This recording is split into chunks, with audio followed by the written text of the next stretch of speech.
A couple of weeks ago, I was invited down to a place in West Wales called Towyn.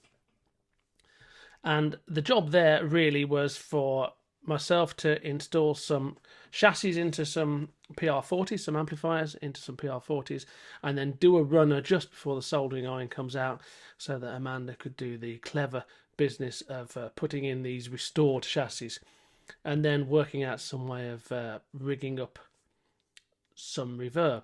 The original reverb wasn't working. And it was for a concert that evening, which was pretty cool. There was an A100 there, which was very nice, a pair of PR40s, as I said, a piano, which I'll explain and show you a bit later on, because it was a weird kind of piano, because it was a player piano. It was automatically played, but it was generating the noise there on the grand piano, and the keys were moving all on their own. But it was played by the Wurlitzer, and there was this huge Wurlitzer, it's a Granada. I've got to remember it right now. Granada 2, I think it was, 1928 Wurlitzer.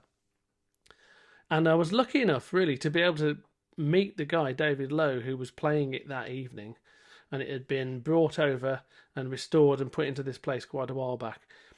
Have a look at it. And he gave me a little bit of an interview, which was fantastic. So I really enjoyed learning about something I knew nothing about. And then I was taken around the back into a different room where all the bits are. And if you don't know about Wurlitzers, and I didn't really, if you press a drum sound or play a drum sound or something, there's a real drum in the back that's playing, and a cymbal and oboes and bits and bobs, and there's a glockenspiel in the air. When you're playing on the keys, you play a glockenspiel thing. It plays a bloody glockenspiel. It's incredible.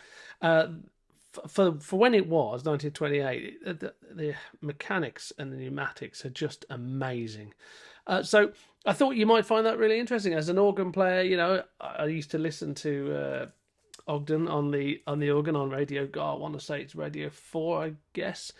The Hammond organ and theatre organs, and there's something amazing about a theatre organ sound with a load of reverb. So whilst the tricky business of soldering was being done and other bits and bobs, I was having a chat to David Lowe, who was performing that evening in Towyn, and just really getting to know him and getting to know the organ and the presets.